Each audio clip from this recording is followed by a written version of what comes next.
He's here. My favorite villain in Boku no Hero Academia is finally here. I have been waiting so long to see Stain, the hero killer, animated.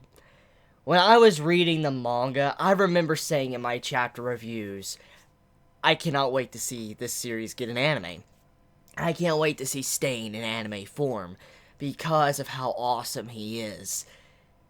I love Stain as a character. I love his design, and the voice actor just captures that vibe that, Stain has. And seeing him in this episode and how literally it was like panel by panel the way it looked from the manga, I was just very pleased with what Studio Bones did with this episode. I was smiling like a giddy fanboy when I saw Stain pop up in this episode. Like, oh my god, like, yo, it's alive, yo. Like, I've been so happy. Like, I am unbelievably happy right now just to see him.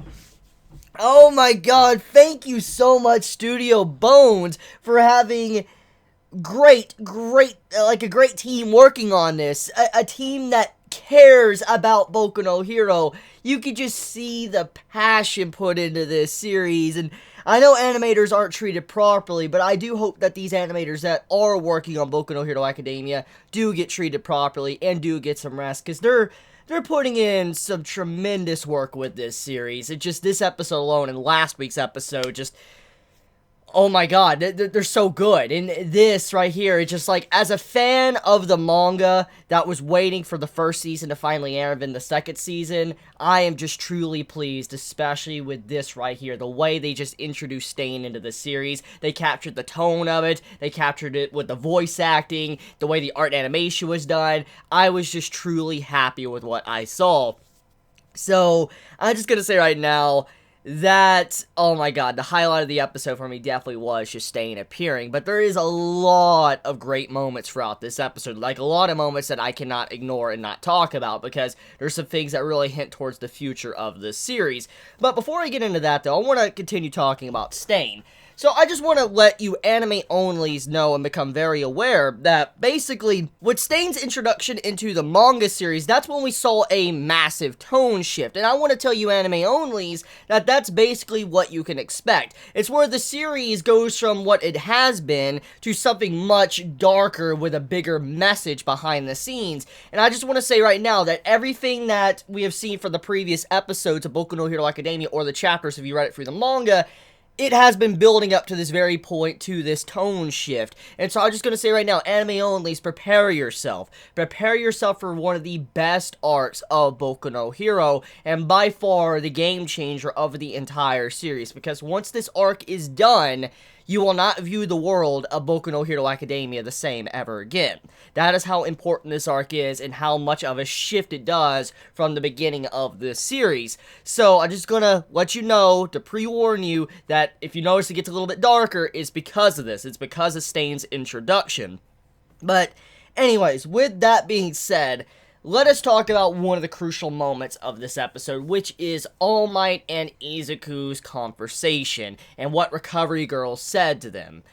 So, as I talked about last week, I went really far in depth with it, talking about how Izuku, what he was doing was to save Todoroki. He meddled in Todoroki's affairs. He didn't care about his body. He, threw away his well-being just to save Todoroki and make sure he goes down the proper path. He saw someone that could be a good hero, and he didn't want him to fail and, just trip and fall down the wrong path. So he wanted to, extend a hand out for Todoroki can grab it and then continue to be a hero. That's basically what Izuku was trying to do. And because of that, he didn't really care at that moment to win. He didn't care about, just, breaking his body. He just wanted to save a person, which is what a hero should do. That is what a hero normally does, and that's basically what Izuku wanted to do.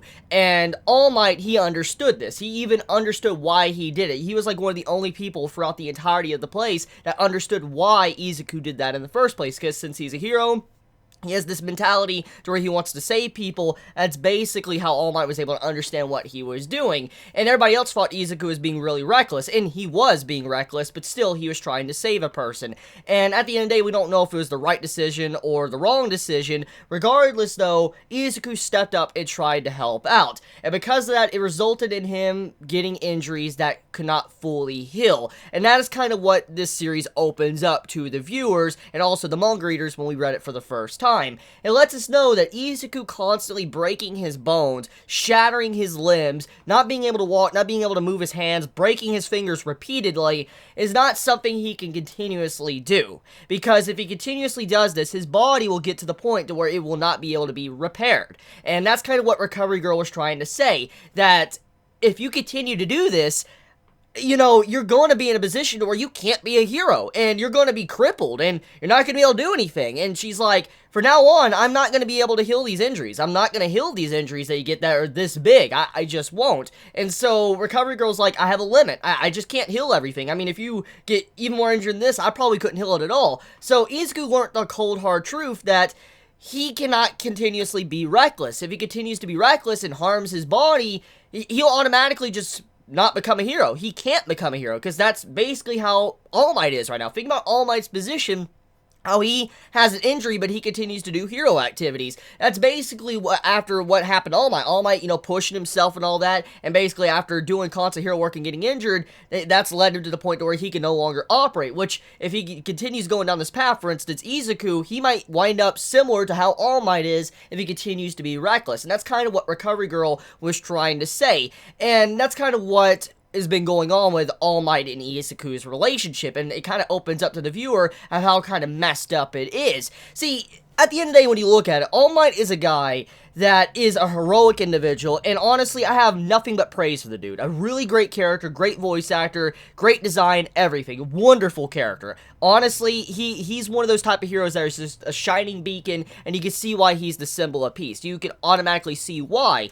and because of that, you don't think about the negatives here. The man is actually taking down Izuku down a route that's very reckless, self-destructive, because he's encouraged Izuku's actions throughout the series, and even persuaded him to continue to, you know, showcase himself and say, like, I am here, which in turn caused it where Izuku broke his body time and time again. And this behavior Izuku's been doing has been thanks to All Might kind of not teaching him the proper path, not telling him that it's not right for him to do this, breaking his body like this repeatedly. Even though All Might doesn't want that to happen, it's kind of like he was, you know, kind of reinforcing, like, hey, you're doing a good job as a hero, which in turn made it to where Izuku continued to do these reckless things. So All Might and Izuku's relationship got a little bit more clarification, and how there needs to be some work going on there, and All Might starting to realize this, and Izuku starting to realize this. They realize that something needs to be done, because right now Izuku cannot continuously use his power and break his body. He needs to find a way to control it, and that's the next step. If he can control his abilities, he won't have to worry about breaking his bones every time he fights. So yeah, that's the main point of that, and I love that dynamic between All Might and Izuku. It's a very, very important scene. It has a lot of weight to it for the future events of the series. Like, just FYI, there's a lot of weight there, and I love the way Horikoshi is setting up this. And also, I really appreciate the fact that Horikoshi didn't turn into something like, oh, you know, Izuku breaking his bones was a comedic gag. You know, I've seen so many series in shonen to where a character breaks his body or whatever, and it's not important at all. Like, a character gets, like, you know, completely slashed all over, it looks like they're just gonna die from blood loss, or, you know, they're just about to kill over, and there's no way they can heal from those injuries, but somehow they miraculously heal from those injuries, and they don't even have scars to show for it. But Horikoshi didn't go down that path with Boku no Hero Academia. He has it to where Izuku is gaining injuries. You see on his hand in this episode, he has scars on his hand. It's a reminder that if he continuously pushes himself, he might not ever be able to use his arms ever again properly. So I like that. I like how Horikoshi added this weight in to show you cannot, you know, continuously use your abilities with no repercussions at all. It's a really good way to write Izuku's character, because it adds a limitation onto him to where he cannot continuously break his body. So, moving past that, let's talk about the situation with the actual tournament. Let's, like, finish talking about that, what happened in the tournament, and then I want to move over to Ida. So, basically, Tokuyami he lost, which is kind of upsetting because, as I've said many times, he's one of my personal favorites. He's like always been that underdog. I've always liked his, design, and I've always loved his like stand up power, just his dark shadow, how it pops up and all that. Just really nice design, and I'm glad he got a lot of spotlight. I'm glad to see a lot of people, join Team Tokoyami and became fans of his character. It made me very happy to see that. I saw a lot of anime onlys very happy with Tokoyami, loved his character, just loved how he operated when he went into fights, and so I'm glad to see, his fan base has grown considerably compared to how when he was just in the manga and he only had a manga fan base. And I'm glad that many support him. It's kind of sad that he lost, but we got to think about it like this. At the end of the day, it was a bad matchup between him and Bakugo. Bakugo, he uses explosives, he has light-based attacks, so obviously someone like Tokoyami, he couldn't really, compete with someone like that. It's like fire and water in Pokemon. You cannot compete with that. It's just, super effective against each other. So basically, yeah, Tokoyami was destined to lose, but at the same time, we gotta remember that this could possibly give him potential to grow in the future, because with failure comes opportunity, comes the ability to learn from your mistakes and probably better yourself, and that's probably the path Tokoyami will take. He will try to better himself as a hero and learn that every fight is not going to be on his side. Sometimes he might have the advantage, like a really big advantage, and sometimes he could be at a massive disadvantage where he's basically pointless. But that's the case of being a hero. When you go out there on the field, you're facing villains, you're not going to have villains that, are pushovers. You're not going to have villains that are going to care if they can counter you or not. If they can counter you, that makes them happy. And so basically, he is going to be in those situations when he becomes a full hero, and he needs to understand that it's not going to always be in his favor. So he needs to learn from this with Bakugo while he can, that he needs to work on it in a way to where he can fight people that have light-based attacks. Kirishima and Bakugo's fight now. As we already know, Tokoyami lost to Bakugo, and also, likewise, Kirishima lost to Bakugo. Once again, Bakugo overpowering his opponent, but also playing the waiting game. He was learning his opponent, trying to figure out how he could beat them. And once again, it shows more to Bakugo's character. He's not just a brute. Even though his movements look like a brute, like he's just firing his blast off and destroying people, he does think about what he does. And I just want to make sure I nail this in repeatedly, because many seem to not understand Bakugo's character. He looks like that typical asshole that doesn't think and he's just all bronze, but that is not the case. Bakugo is a very intelligent person, and he knows what he is doing, which once again was showcased throughout this episode as he was fighting Tokoyami and then also fighting Kirishima. He figured out their weaknesses and how he could exploit them, and then that's how he won in the end. So obviously Kirishima lost. It's kind of sad, but Bakugo moves on to face Todoroki. So Todoroki versus Ida. Now that's another one I want to talk about. So thanks to Izuku in last week's episode, Todoroki underwent a major shift in his character. He gained character development. He was able to use his other side, his fire side.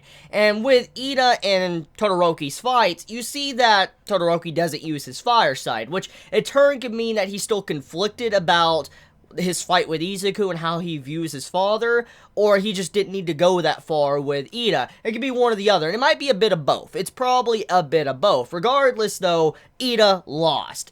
Ida was very spectacular with his moves. He was very fast, very quick, and the man was able to land a very good hit against Todoroki. So he did have the skill. He just needs a little bit more training, because clearly he didn't think it all the way through. He let the little things slip by, because from what we have seen from Todoroki, he is someone that is very flashy with his abilities. He's able to make large, like just ice walls and stuff all over the place, and Todoroki outsmarted Ida because Ida didn't think about the little things he could do, for instance, just freezing his leg or whatever, which in turn caused him to lose. So, at the end, Ida lost thanks to him not thinking about the little things. He was just looking at the big things that were very obvious, and so his opponent outsmarted him. So, once again, this might lead into more character development for him, to where he can take himself as a hero and learn from it to better himself in the future. So that's another thing we need to talk about.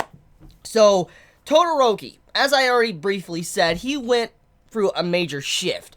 And he states at the beginning of this episode to his own father that he forgot about him. And you can interpret this in many ways. Like he just zoned out, like he just went completely, like, clear in mind. Like he just didn't think of anything and he was just fighting, Izuku, or in that moment, he just completely forgot about his father, didn't care about his father. He was just so irrelevant that he just wanted to be himself. He didn't think he was his father. He was being his own man. And so, these words that he said to his father, it holds a lot of weight. And you can see that Endeavor carries that in him when he said that. When Todoroki said that to Endeavor, Endeavor was thinking about it. You can see the way his face acted. He's like, whoa, he is not the same person. He sees that he's changed a bit, but at the same time, he's someone that's not looking at his father like he is there anymore, like he's holding him down. He's basically being his own person, and it seems like Endeavor's realized this, and he might not be able to use Todoroki to his own means, for instance, do what he wants. So yeah, I like that shift in character. It was a really nice addition to the series when that was done, and I'm glad that was animated properly. I wonder how, a lot of anime-onlys are going to feel about Todoroki's character because of what he did in last week's episode and also this episode. Now, with all that out of the way, let's talk about the situation with Ida's brother. So, Stain, as we know, is the hero killer. And I'm not going to go into too many details about, Ida's brother or anything, because I don't want to spoil, because I want to respect the anime-onlys. But Stain is a very vicious and malicious villain. He is someone you don't want to fuck with. And as you could see, Ida's brother got attacked. And you could see a lot of blood. And the blood is not good. Like, he's most likely not in good condition if he is still alive. And you gotta think about what Ida said in this episode. He's like, my entire dream, my idol was my brother. And it's kind of like this, okay? It's kind of like, what if All Might was to get injured? Like, to the point to where maybe he died or he, couldn't do anything ever again. Basically, now imagine that in Ida's position. That's kind of how Ida feels about his brother. Similar to how Izuku feels about All Might. And so the whole reason why Ida is doing what he does, becoming a hero, going to school and all that, is because of his brother. He wants to be like his brother. Very similar to how Izuku wants to be All Might.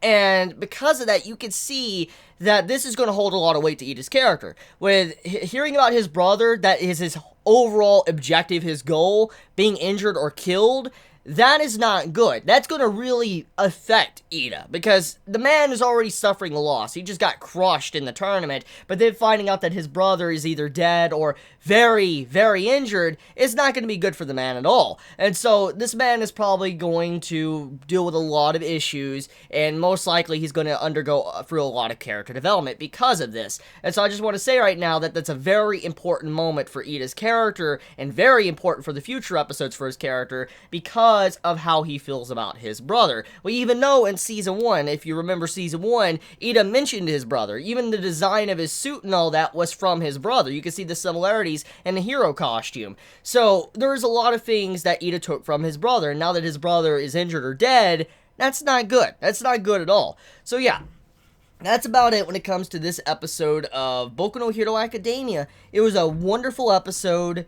I loved every moment of it. It had some really great dialogue, great action, great foreshadowing, so many great scenes. I think I've mentioned everything. If I have forgotten anything, please forgive me and tell me in the comments below. Please correct me. I mean, I am, human, and I make mistakes, and I forget things as well, so yeah. If I forgot anything, let me know in the comments below. You all have a wonderful day or night wherever you live. Please be safe. Chibi out.